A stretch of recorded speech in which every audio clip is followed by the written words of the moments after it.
Merhaba çocuklar, nasılsınız? İyisinizdir inşallah. Tatil nasıl geçiyor? Şimdi Türkçe dersimize hoş geldiniz.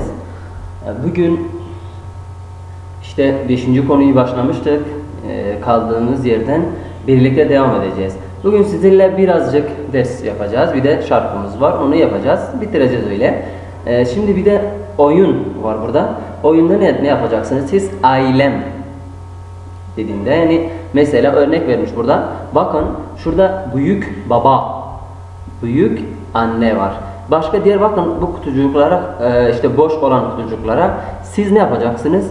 Birer resim, eğer çizebiliyorsanız resim çizin. Yoksa ise bu fotoğraf varsa, yanınızda küçük küçük fotoğraflar varsa burada hepsini yapıştırarak aşağısına da mesela annem, babam, işte böyle örnek olarak şurada verilenler gibi siz de yapacaksınız. Tamam mı çocuklar? İşte kaç tane? 6 tane çocuk var. İşte erkek kardeşim, ne bileyim kız kardeşim, işte Ahmet, Mahmut, öyle. İşte resim çizebiliyorsanız resmini çizin. Yoksa işte fotoğraf varsa yanınızda oradan kesip yapıştırabilirsiniz. Şimdi diğer sayfaya geçiyoruz. Burada çocukla bir şarkımız var. Şarkı söyle diye. Bunu yapıp bugünlük dersimizi bitirmiş olacağız. Şimdi siz kitabınızdan takip etmenizi istiyorum. Birlikte dinliyoruz çocuklar. Benim ailem.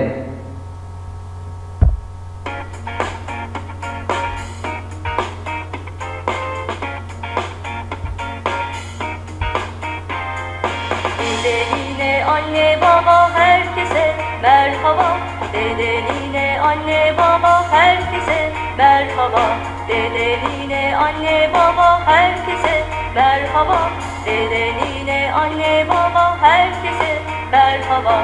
Hoş geldin Ayşe, hoş bulduk Nine. Hoş geldin Ayşe, hoş bulduk Nine. Nasılsın Ayşe? İyiyim dede. Nasılsın Ayşe? İyiyim dede. Anne lütfen bana söyle, kardeşlerim nerede? Anne lütfen bana söyle, kardeşlerim nerede? Baba lütfen bana söyle, kardeşlerim nerede? Baba lütfen bana söyle, kardeşlerim nerede? Dinle Ayşe bizi dinle, kardeşlerim bahçede. Dinle Ayşe bizi dinle, kardeşlerim bahçede. Canım babam, canım annem, işte benim ailem. Canım babam, canım annem, işte benim ailem. Canım dedem, canım ninem, işte benim ailem. Canım dedem, canım ninem, işte benim ailem.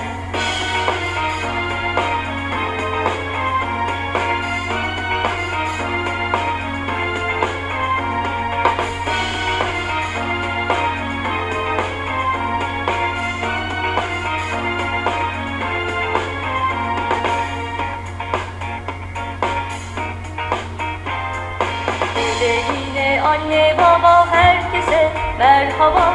Dedeline, anne, baba, herkese merhaba. Dedeline, anne, baba, herkese merhaba. Dedeline, anne, baba, herkese merhaba. Hoş geldin Ayşe, hoş bulduk Nine. Hoş geldin Ayşe, hoş bulduk Nine. Nasılsın Ayşe? İyiyim dede. Nasılsın Ayşe? İyiyim dede. Anne lütfen bana söyle, kardeşlerim nerede? Anne lütfen bana söyle, kardeşlerim nerede? Baba lütfen bana söyle, kardeşlerim nerede? Baba lütfen bana söyle, kardeşlerim nerede? Dinle Ayşe bizi dinle, kardeşlerim bahçede. Dinle Ayşe bizi dinle, kardeşlerim bahçede. Canım babam, canım annem, işte benim ailem. Canım babam, canım annem, işte benim ailem. Canım dedem, canım ninem, işte benim ailem. Canım dedem, canım ninem, işte benim ailem. Canım babam, canım annem, işte benim ailem. Canım babam, canım annem, işte benim ailem. Canım dedem, canım ninem. ailem. Canım dedem, canım ninem, işte benim ailem. Evet çocuklar, şarkımızı da yapmış olduk. Bunu ne yapacaksınız siz? Hepsini defterinize yazın. Bir defterinize, Türkçe defterinize yazın. Sonra işte okunuşunu da öğrenin. Tamam mı? Bir dahaki derste işte devam ederek buradan birlikte yapacağız. Şimdi 6. konuya geçtik. Bugünlük dersimiz yeter. Gelecek derste birlikte 6. konudan başlayacağız. Vücudumuz adlı konumuzu birlikte devam edeceğiz. Şimdi hepinize iyi dersler diliyorum. Teşekkürler.